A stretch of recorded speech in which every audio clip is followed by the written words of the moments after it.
I always tell him, I'm his foundation. And let him know that I won't fail.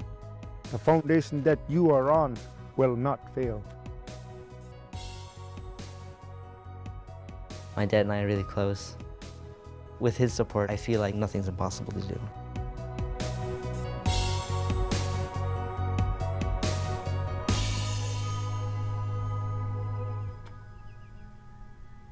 What I love about Kipnik is my family. That's what I love about Kipnik. I always have to count.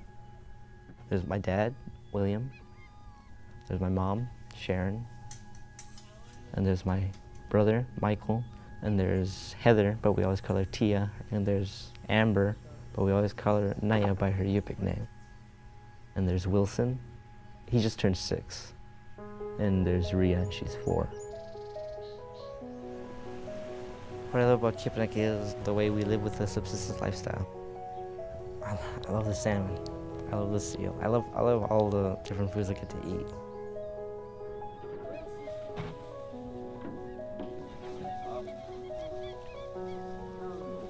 One of the things I love about Kipnik is that you don't have to go to the grocery store all the time. This is our grocery store. We come here and we get salmon berries like this.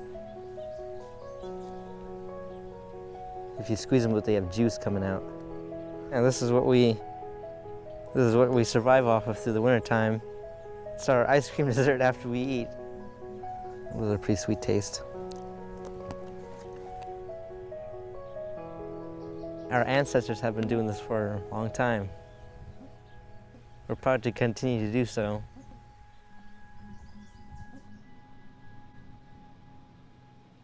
My dad always tells me, when he's gone, all we'll have is each other. And so going together on boat trips like that and picking berries and harvesting different things, it builds us closer together. And it prepares us for the future because it teaches us that we have each other no matter what happens.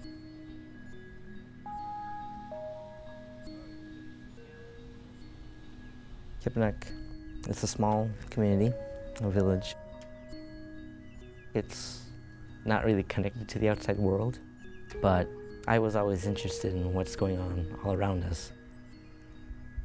I was curious about climate change and how it was affecting us. I didn't realize how bad it was.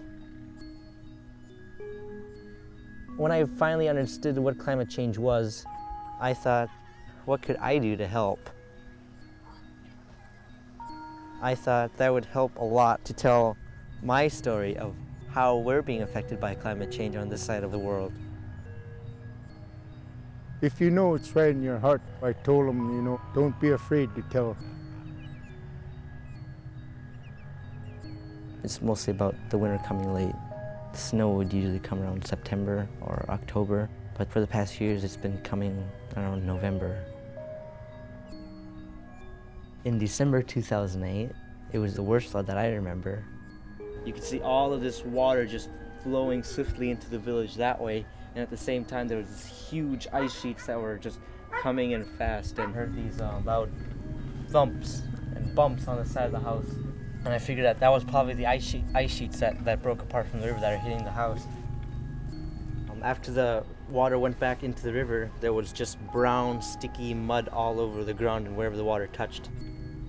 That mud was on top of these steps, 1, 2, 3, and 4. Floods in December are uncommon. The river is usually frozen all the way till spring. And also the erosion that we're facing here.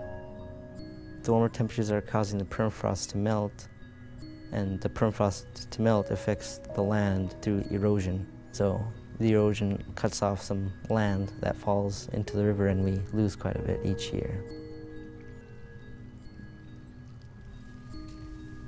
This spring, my dad and we measured how far it was. This year we lost about 8 feet, and a few weeks ago we lost another 5 feet. Yeah, we have another 40 or so feet left until the bank of the river reaches our house. If it keeps moving at the same rate, then in the next few years, then we might have to move our house to another location.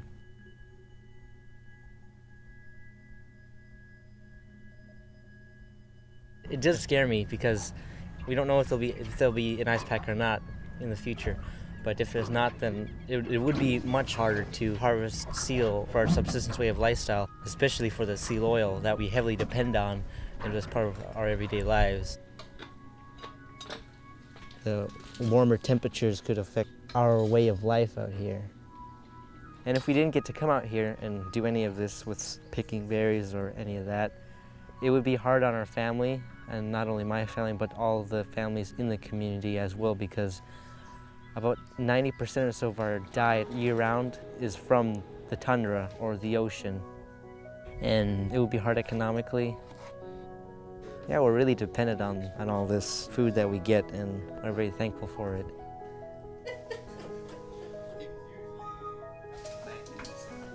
We're a small town that probably no one knows about, but I like to have our voices heard and letting other people know how much we are affected by climate change. I'm asking for help with how we're going to deal with this. I'm involved with Sitka Youth Leadership Committee. I'm also involved in Alaska Law Enforcement Cadet Corps, and I'm a certified apprentice firefighter. And I'm one of the Native Youth Olympic athletes. Ready? Up. Up, up. Go. Oh, it's so hard. My name is Nelson Canuck, and I'm 16 years old. My name in the Yupik language is Angutlak, and it means strong and wise man.